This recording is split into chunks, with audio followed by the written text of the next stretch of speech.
के इस प्रजा संग्राम पद यात्रा के समाप्ति कार्यक्रम में मंच पर उपस्थित हमारे बहुत ही जुझारू और कर्मशील और संवेदनशील अध्यक्ष सम्माननीय श्री संजय बंडी जी,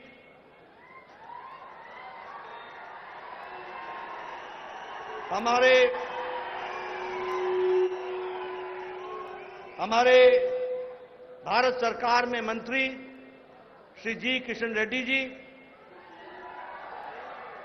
हमारे तरुण चुग जी, महामंत्री भारतीय जनता पार्टी, हमारे वरिष्ठ नेता और विधायक एटला राजेंद्र जी, हमारे विवेक वेंकट स्वामी जी जो पूर्व में सांसद रहे, किशन रेड्डी जी जिला अध्यक्ष, मनोहर रेड्डी जी यात्रा के प्रमुख, अरविंद मेनन जी सह प्रभारी, हमारे वरिष्ठ साथी श्री पी मुरलीधर राव जी, हमारे अरविंद धर्मपुरी जी,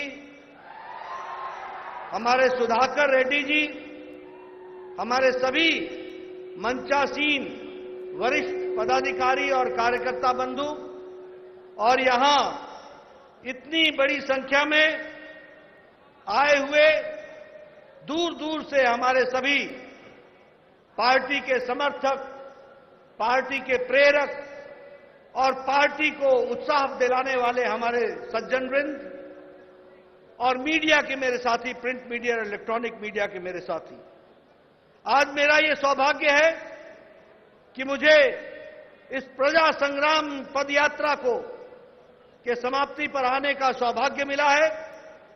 सबसे पहले तो मैं भगवान श्री राजेश्वरी को नमन करता हूं और उनसे प्रेरणा लेकर के अपनी बात को प्रारंभ करता हूं। वहीं हमारे कोंडागट्टू हनुमान जी से भी प्रेरणा लेता हूं और उनका भी आशीर्वाद लेकर के अपनी बात को प्रारंभ करता हूं। सबसे पहले आप मुझे एक बात बताओ कि संजय बंडी जी को आपका सांसद चुनने पर आपको सही सांसद मिला कि नहीं मिला? मिला कि नहीं मिला?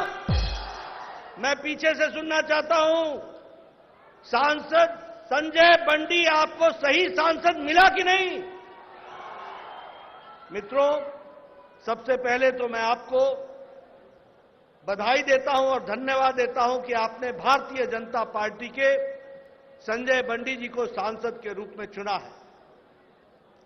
यह यात्रा उनके नेतृत्व में निकली है और मुझे खुशी है आपको बताते हुए कि 5 चरणों में 114 दिन की यह पद यात्रा रही है। 56 असेंबली कॉन्स्टिट्यूएंसीज को कवर करते हुए 1458 किलोमीटर पद यात्रा करते हुए आज हम करीमनगर में यहां इस यात्रा की समाप्ति कर रहे हैं। मित्रों, यह यात्रा रुकने वाली नहीं है, यह तो शुरुआत है। इसके साथ साथ प्रजा घोषा, बीजेपी भरोसा, इस यात्रा को भी हम गांव-गांव, घर-घर पहुंचाने वाले हैं और हमारे सभी नेता उसमें शामिल होने वाले हैं।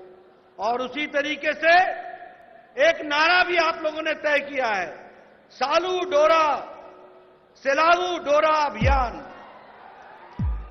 इस अभियान के तहत enough is enough, goodbye KCR, इसको भी हमको समझने की जरूरत है।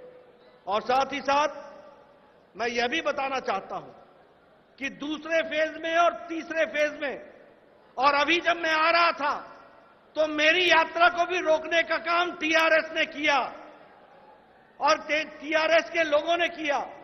मैं केसीआर को बता देना चाहता हूं कि ये प्रजातंत्र है।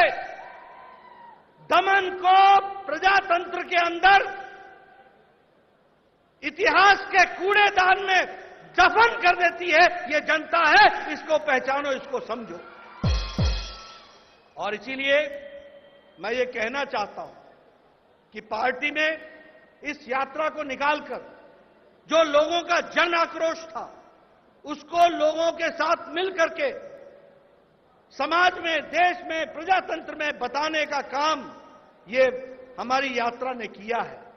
और साथ ही साथ मैं ये भी बोलना चाहता हूं कि आज जब मैं यहां आया हूं तो एक तरफ भारत सरकार मोदी जी के नेतृत्व में चल रही है, जो आम गांव, गरीब, वंचित, पीड़ित, शोषित, दलित, महिला, किसान, युवा, इनको ताकत दे रही है। और वहीं केसीआर की सरकार भ्रष्टाचार, अनाचार, प्रजातंत्र का गला घोटने वाली और जनता विरोधी नीतियों के साथ वो यहां पर काम कर रही है। ऐसी सरकार को न रहने का अधिकार है, न काम को आगे बढ़ाने की दृष्टि से उन्होंने कोई काम किया है। अब समय आ गया है जब उनको गुड बाय कहा जाए, उनको आराम दिया जाए और हमारे लोगों को काम दिया जाए और सरकार को आगे बढ़ाने का इंतजाम किया जाए। मित्रों, अगर मैं समाज के सभी वर्गों की बात करूं, हम लोगों ने कहा सबका साथ, सबका विकास, सबका विश्वास, सबका प्रयास। कभी किसी ने सोचा था कि कोई आदिवासी महिला भारत की राष्ट्रपति बनेगी? कभी सोचा था कि कोई दलित भारत का राष्ट्रपति बनेगा? कभी किसी ने सोचा था कि 12-12 मंत्री हमारे दलित होंगे?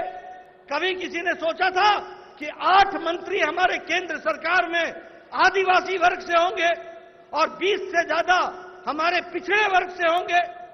ये सबको साथ जोड़ने का काम, एक माला में पिरोने का काम, सबका साथ, सबका विकास, सबका विश्वास और सबके प्रयास को आगे बढ़ाने का काम किसी ने किया है तो नरेंद्र मोदी जी की सरकार ने और नरेंद्र मोदी जी ने किया है। यह हमको ध्यान में रखना चाहिए।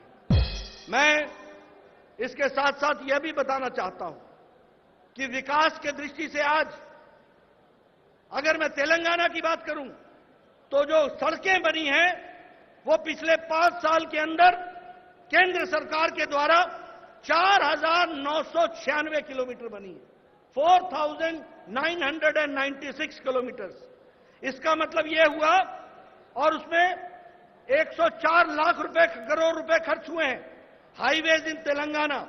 इसका मतलब यह हुआ कि लद्दाख से तेलंगाना की जो सड़क बनती है उतनी सड़कें यहां पर बनी हैं। ये केंद्र सरकार ने करके दिया है। उसी तरीके से 4 लेन का फ्लाईओवर, एलिवेटेड कॉरिडोर, ये सारी चीजें विकास के दृष्टि से यहां पर काम हुआ है, उसको आपके सामने मैं रखना चाहता हूं। अगर मैं जल जीवन मिशन की बात करूं, हर घर जल पहुंचाने की बात की है तो 1,91,00,000 घरों में इसको पहुंचाने का 1,91,000 लोगों के घरों में इसको पहुंचाने का काम किया है। उसी तरीके से नए हाउस होल्ड्स, नए घरों में 38 लाख घरों में घर घर जल पहुंचाने का काम किया है। उसी तरीके से अगर हम देखें तो आज मुझे दुख के साथ कहना पड़ता है कि यह स्टेट तेलंगाना जो एक समय में सरप्लस स्टेट थी, उसको आज डेट में डालने का काम किया है तो केसीआर ने किया है। उसको अंधेरे में धकेलने का काम किया है तो केसीआर ने किया है। और आपको जानकर आश्चर्य होगा कि आज तेलंगाना प्रदेश जो आज से 8 साल पहले सरप्लस स्टेट था, आज 3.29 लाख करोड़ रुपए के डेट में खड़ा है ये हमारा प्रदेश। उसी तरीके से केसीआर बोलते रहते हैं कि Telangana is a richest state.